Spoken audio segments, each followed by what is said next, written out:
Hello guys, in this video I'm going to show you how to set up the navigation settings on Waze. But first I wanted to tell you that don't forget to subscribe, because at 100,000 subscribers I'm going to show you my whole YouTube revenue statistics and growth strategy, how you can make money online. So let's jump into it. First, open the app, then click on the three lines icon at the top left corner, then click on the settings, and now you should see the navigation option at the driving preferences section. Click on it, and now you should see some preferences like the avoid toll roads.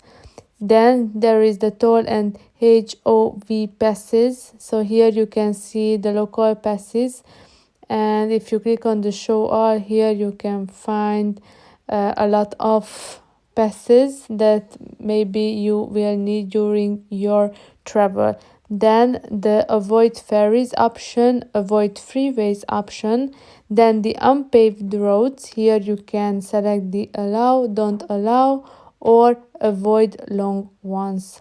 Then avoid difficult intersection.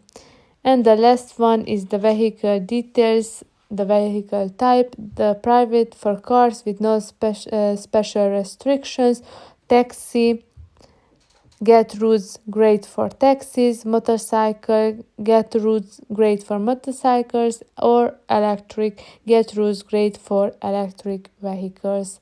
So this is for this video. I hope that it was helpful for you. If it was, please consider subscribing, and see you in the next one. Bye bye.